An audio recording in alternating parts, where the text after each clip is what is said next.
Hi guys, අද ඇවිල්ලා Hambantota district එකේ තියෙන එකම දියැල්ල බලන්න. මාත් එක්ක කිනුරේ ඉන්නෝ.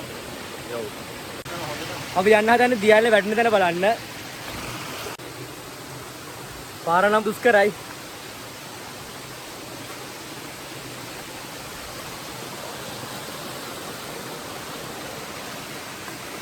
එතනින් තමයි guys මේ සබුගාදොල දියැල්ල පල්ලෙහාට වෙන්න තැනට යන්න තියෙන්නේ. මේක නම් හරි පරිස්සමෙන් යන්න ඕන ගමන.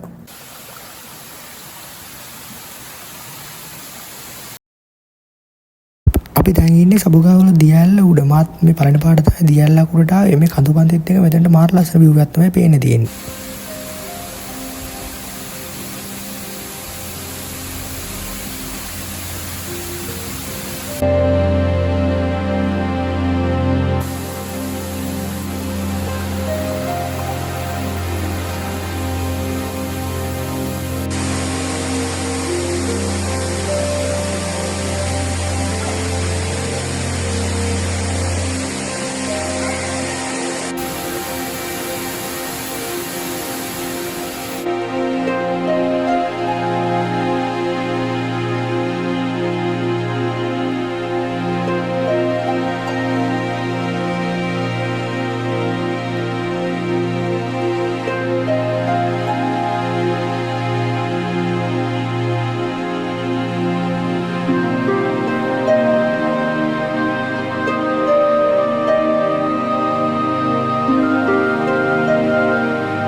මෙතන වතුර මට්ටම ටිකක් වැඩි වෙලා තියෙනවා. අපි දැන් යනවා පල්ලෙහාට නාන්න. බලන් ඉන්නකොට වතුර වැඩි වෙන සීන් එකක් දැන් නම් තියෙන්නේ. මෙතන වතුර මට්ටම වැඩි වුණා හින්දා අපි දැන් මෙතනින් පල්ලෙහාට යන්න තමයි හදන්නේ. ඔයාලා උනත් මේ වගේ තැනකට එනවා නම් වතුර මට්ටම වැඩි වෙනවද කියලා සැලකිල්ලෙන් ඉන්න. මෙතන තියෙන පාරනොත් පල්ලෙහාට යන්න පුළුවන්. ඒත් මේ පාරේ යන්නේ අඬතුරුදායක ඉඳන් මේ පාරෙන් යන්නේ නැහැ. අපි වටෙන් යනවා ඒ හින්දා. ඉතින් මෙතනින් තමයි මේ සබුගාදොල දියැලට යන්න තියෙන්නේ. අපි කලින් ගියේ මේ දියැල උඩට යන්න ඕන නම් ඔයාලට මේ උඩ තියෙන පාර දිගේ තමයි ටික දුරක් යන්න ඕන.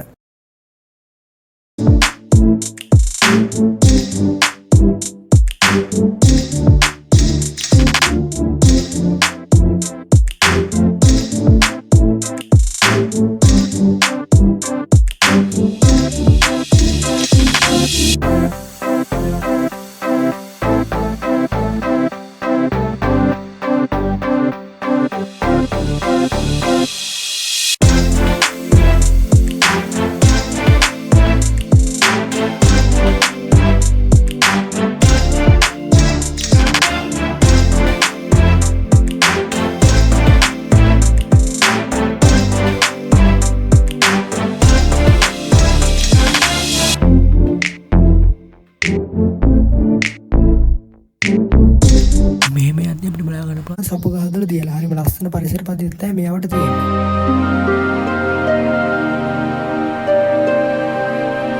අපි දැන් ඇවිල්ලා සබුගාදොල දියැල්ල ගාවට. ඉතින් දියැල්ල.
සබුගාදොල දියැල ගැන සම්පූර්ණ විස්තරයක් මම වීඩියෝ එකේ ඉස්සරහට කියනවා. ඒ නිසා අන්තිම වෙනකම් බලන්න අමතක කරන්න එපා.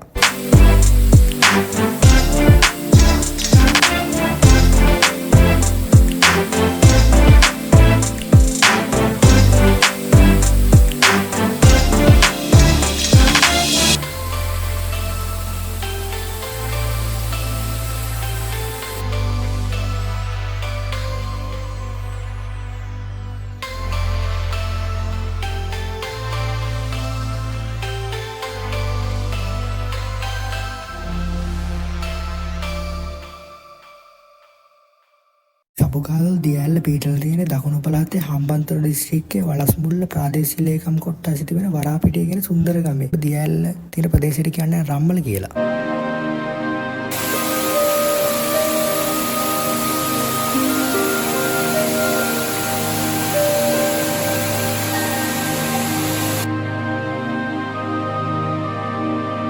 දියඇල්ල මීටර 25ක් පමණ උසින් යුත් වෙනවා. ඒ වගේම විශේෂණ කාරණේ තමයි මුළු හම්බන්තොට දිස්ත්‍රික්කයටම තියෙන එකම දියඇල්ල තමයි මේ සපුගාදොළ දියඇල්ල කියන්නේ. වලස්මුල නගරේ ඉඳන් කිලෝමීටර් 14ක පමණ දුර මේ සපුගාදොළ දියඇල්ලට තියෙනවා.